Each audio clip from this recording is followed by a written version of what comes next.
Salut à tous et bienvenue dans cette nouvelle vidéo. Aujourd'hui j'ai décidé de vous parler d'un sujet qui me tient à cœur. Donc on va parler, comme c'est écrit dans le titre, de l'hypersensibilité.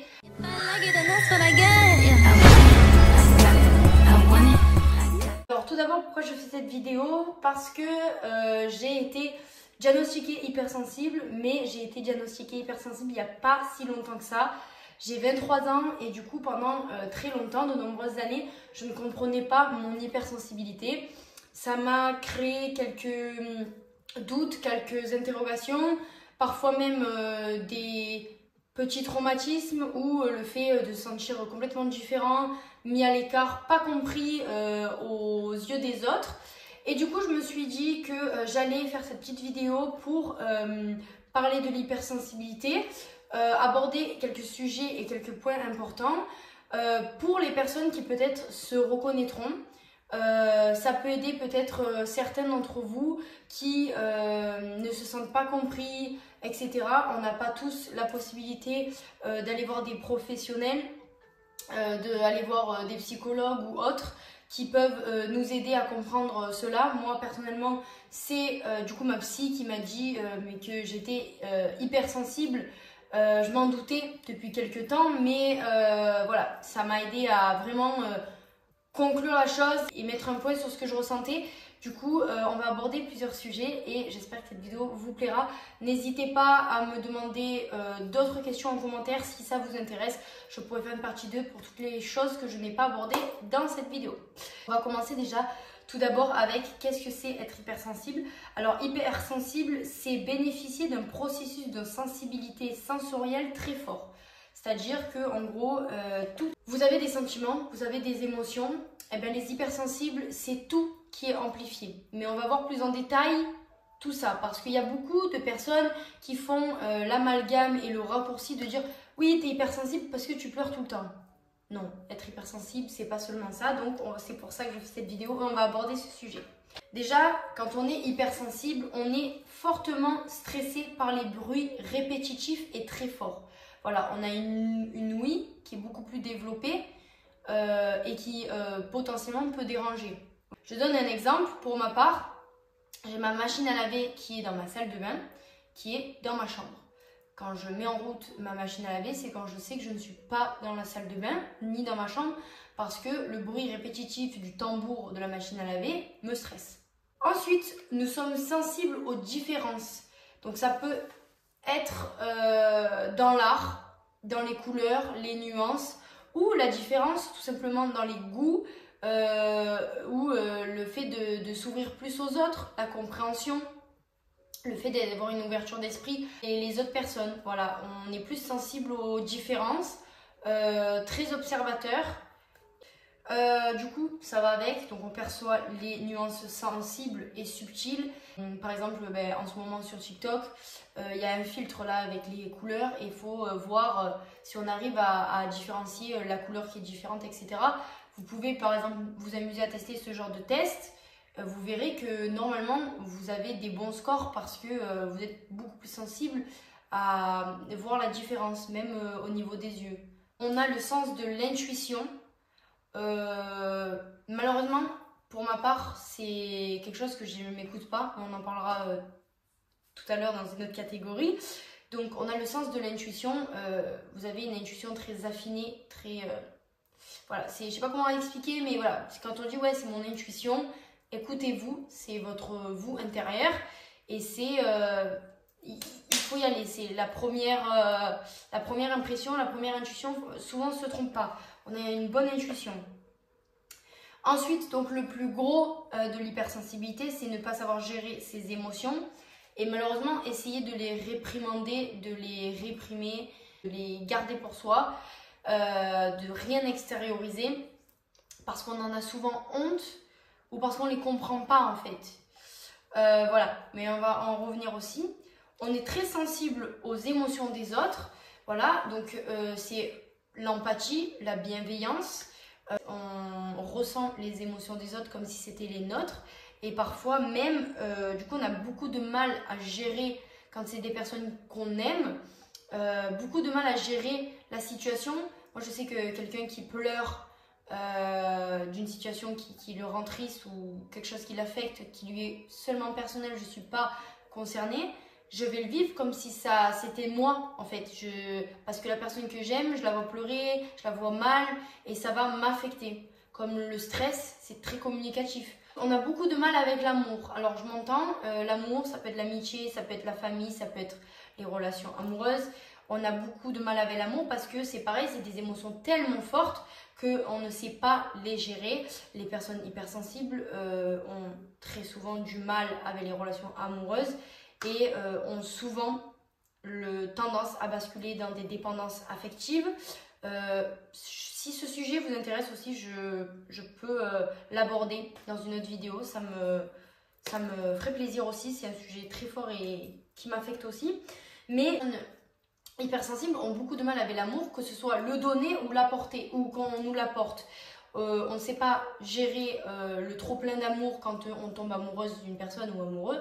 On a du mal à comment on doit le montrer. Est-ce que c'est trop? Je ne sais pas. Est-ce que c'est assez? Est-ce que c'est pas assez? Est-ce que c'est normal ce que je ressens? Est-ce que c'est trop et c'est exagéré? Etc.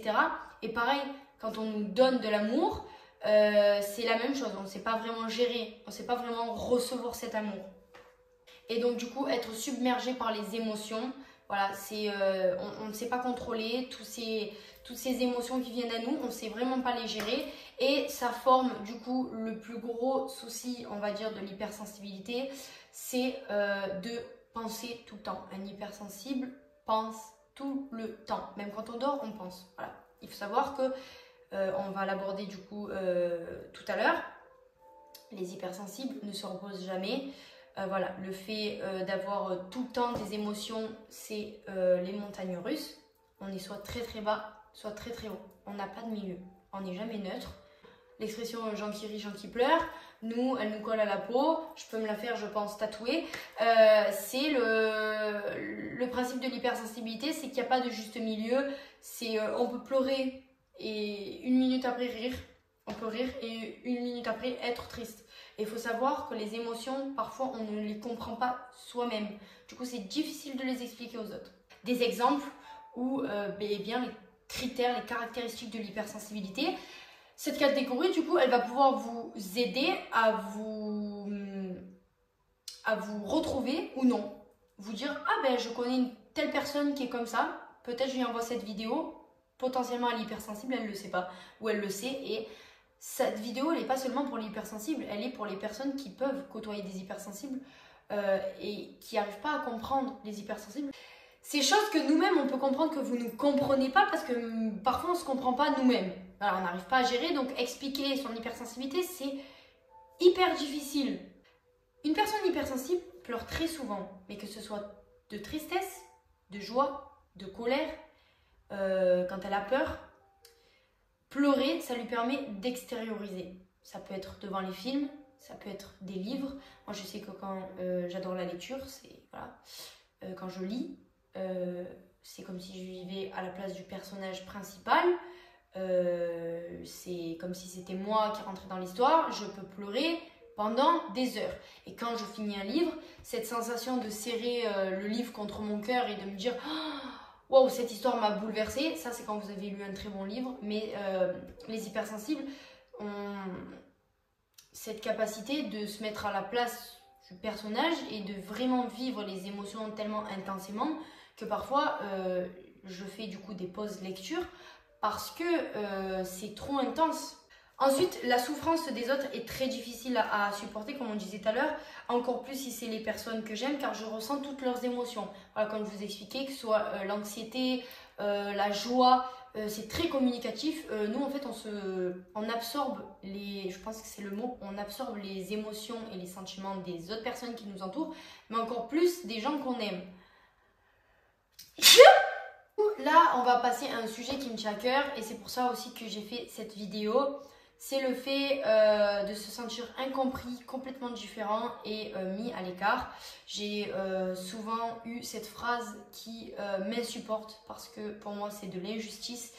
C'est le fait de me dire non mais tu exagères, ta réaction est disproportionnée, tu fais du cinéma.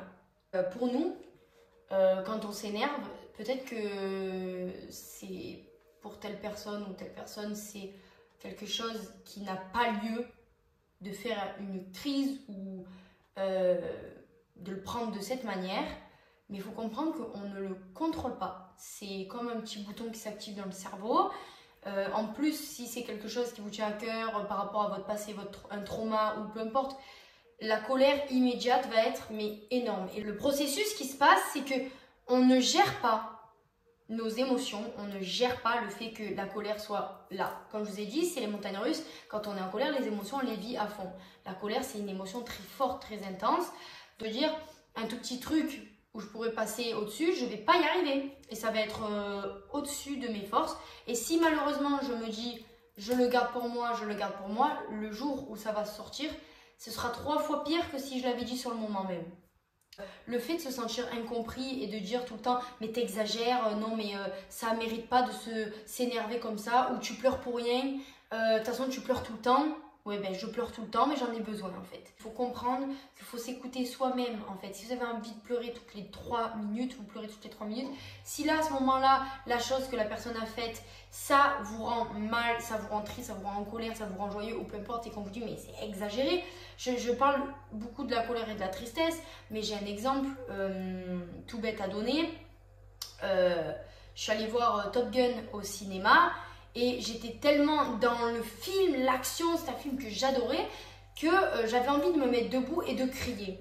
Et la personne qui était avec moi, qui était à l'époque mon ex, m'a dit mais en fait t'es complètement folle en fait, mais non tu fais pas ça, c'est la honte.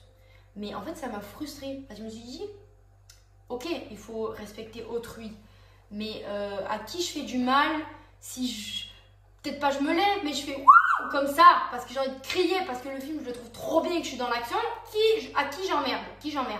Et puis les gens sont pas contents, je vais crier une seconde, ça va faire quoi? Et sur le moment, ça m'a frustrée. Et la frustration, ça fait que je me suis renfermée sur moi-même et du coup, ben, je me suis bloquée. Et du coup, ben, j'ai pas vraiment apprécié du coup le film comme je l'aurais apprécié si je l'avais vécu vraiment avec mes émotions pleines. Dans n'importe quelle relation, avec une personne qui ne comprend pas votre hypersensibilité, la communication c'est la clé, je vous le dis. C'est qu'une grosse journée va énormément nous fatiguer. C'est-à-dire que en fait, les grosses journées de boulot, etc., où on a eu une grosse surcharge émotionnelle, on va être très fatigué. On doit gérer notre cerveau qui est tout le temps en marche, qui ne s'arrête jamais. Pendant que, mettons, je vous dis n'importe quoi, vous êtes barman dans un café, barmaid, barman, barista, vous êtes en train de servir les commandes, vous pensez aux commandes. Mais en même temps, vous ne pensez pas qu'aux commandes.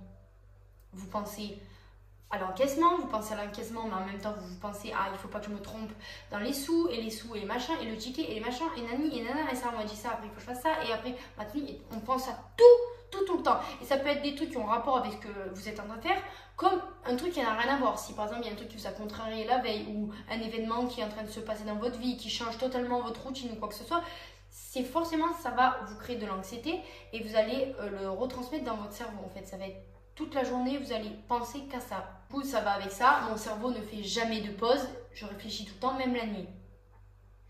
Par exemple, je ne sais pas faire le vide. Quand on me dit, mais respire, souffle, fais le vide. Mais moi, je ne sais pas faire le vide. Quand on me dit fais le vide, pense à rien. Même rien, pour moi, c'est quelque chose en fait. Donc, je ne sais pas me reposer. J'ai beau essayer, ça fait des années, je n'y arrive pas. Et je fais une petite aparté.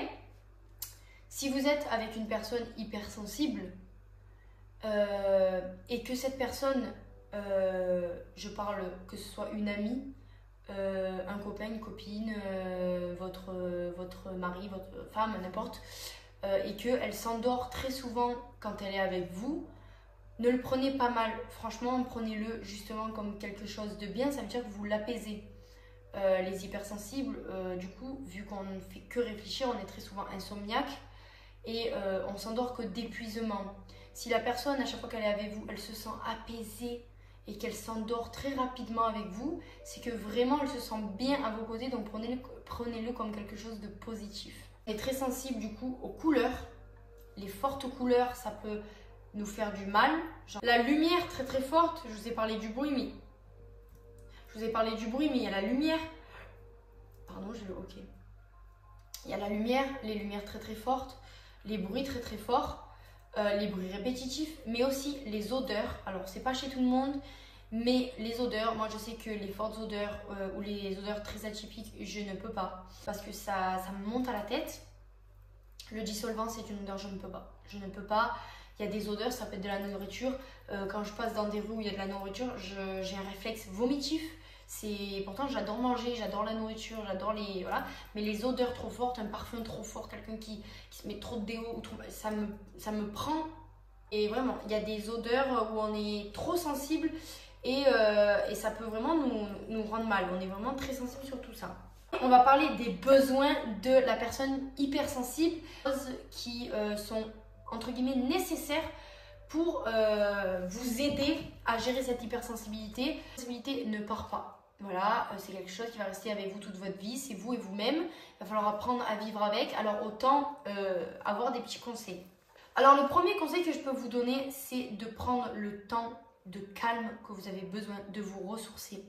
Par exemple, un environnement que vous aimez, ou alors ça peut être avec une personne, ça peut être une activité, mais quelque chose qui vous fait vous ressourcer, vous sentir bien, vous sentir apaisé, vous sentir vous-même. Des fois, forcez-vous à avoir du temps qu'avec vous-même, parce que c'est vous, la personne hypersensible, ou alors pour les personnes justement qui fréquentent des hypersensibles, comprenez que ces personnes-là ont besoin des fois de se retrouver dans leur bulle eux-mêmes, de se comprendre, de se retrouver avec soi, parce que des fois c'est difficile, on n'arrive pas à gérer, on ne sait pas dire stop, on ne sait pas dire non, on a besoin de se retrouver nous-mêmes et de continuer à apprendre à se connaître. Le besoin d'apprendre, d'être stimulé tout le temps, ça va vous aider à arrêter de penser tout le temps à vos émotions.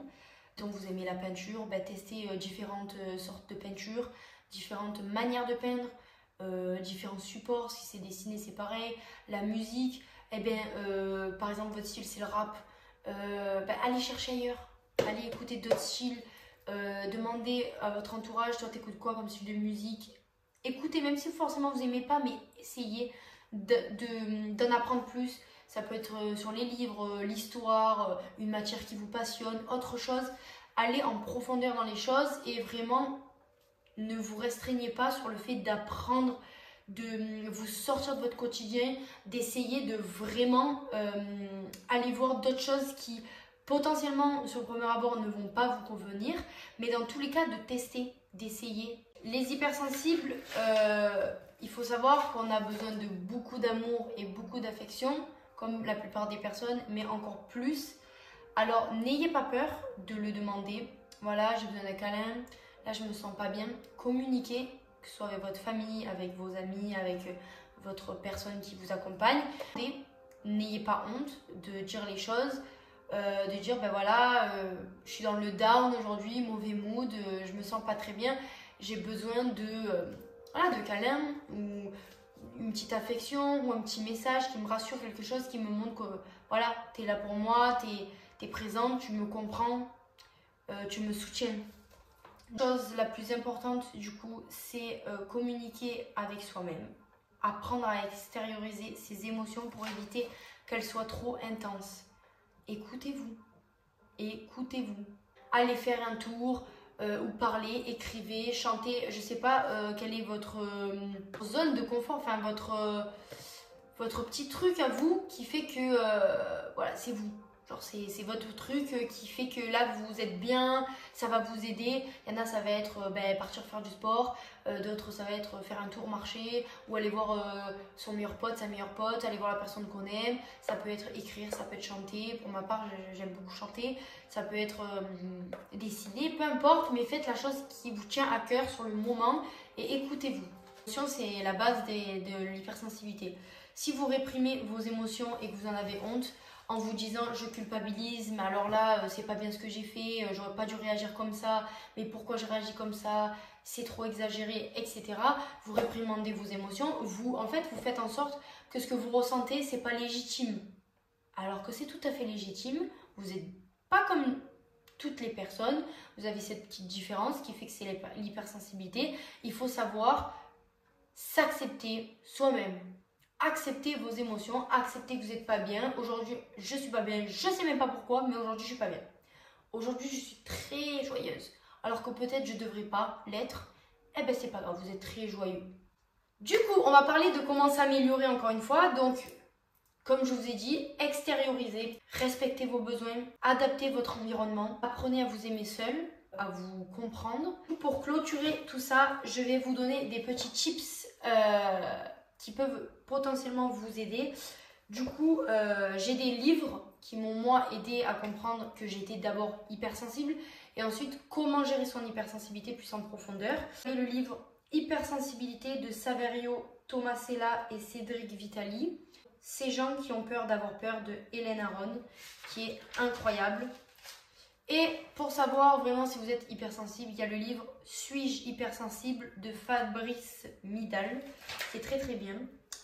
Et pour toutes les personnes qui ne sont pas très libres, tout ça, il y a le compte Supersensibilité de Jennifer sur Instagram. Je vous le mettrai de toute manière tout en barre d'infos, qui est un compte Instagram qui est très bien. Ça vous aide vous-même si vous êtes hypersensible, mais ça aide aussi les personnes qui veulent comprendre les personnes hypersensibles. Elle fait souvent des petits posts, que ce soit personnel, professionnel, peu importe, voilà.